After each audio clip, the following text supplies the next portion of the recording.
Monsieur le Premier ministre, nous sommes en guerre, nous sommes en guerre, nous sommes en guerre, nous sommes en guerre, nous sommes en guerre.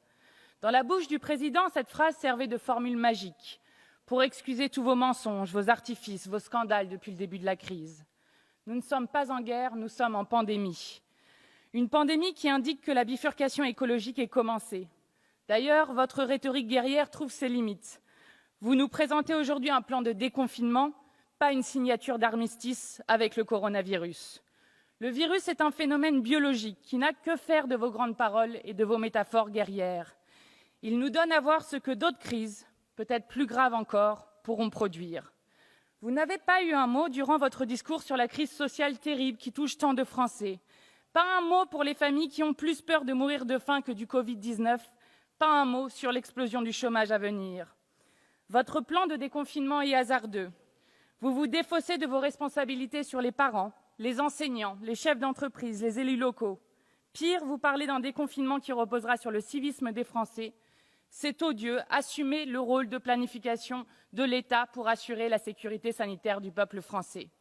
Et si nous étions véritablement en guerre, quel pitoyable chef de guerre vous seriez, qui laisse les soignants soi-disant au front sans munitions, avec des sacs poubelles en guise de surblouse, qui a livré des masques moisis en Outre-mer, qui a laissé les entreprises exposer leurs salariés, conduisant notamment au décès d'Aïcha, caissière à Carrefour des suites du Covid-19, qui laisse une partie de sa population dans l'angoisse de ne pas manger à sa faim.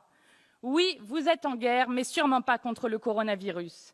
Si nous étions en guerre, vous auriez nationalisé Luxfer, seul producteur de bouteilles d'oxygène médical en Europe, aujourd'hui fermé par la voracité des actionnaires, ou Famar, qui fabrique 12 médicaments d'intérêt thérapeutique majeur.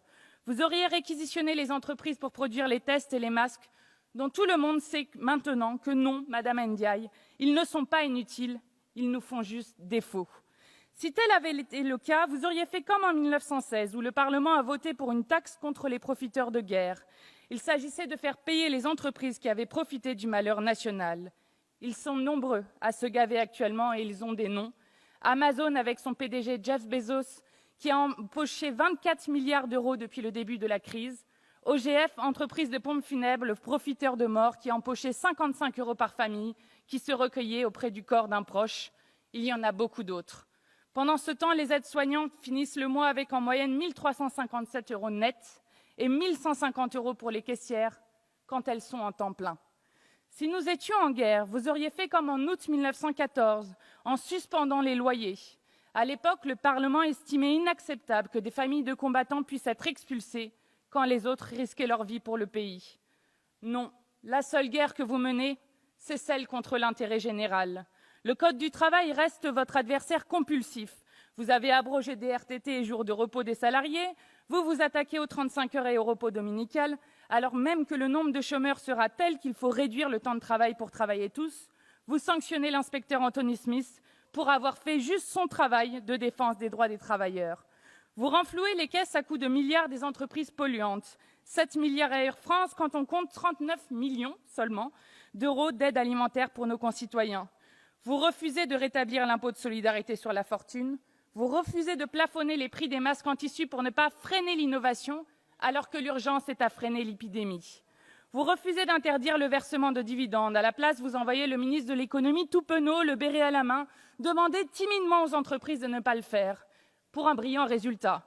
4,7 milliards aux actionnaires d'Allianz, 3,9 milliards pour ceux de la BNP, 1,8 milliard pour ceux de Total, 353 millions pour ceux de Michelin, alors que 20 000 salariés bénéficient du chômage partiel pris en charge par l'argent public.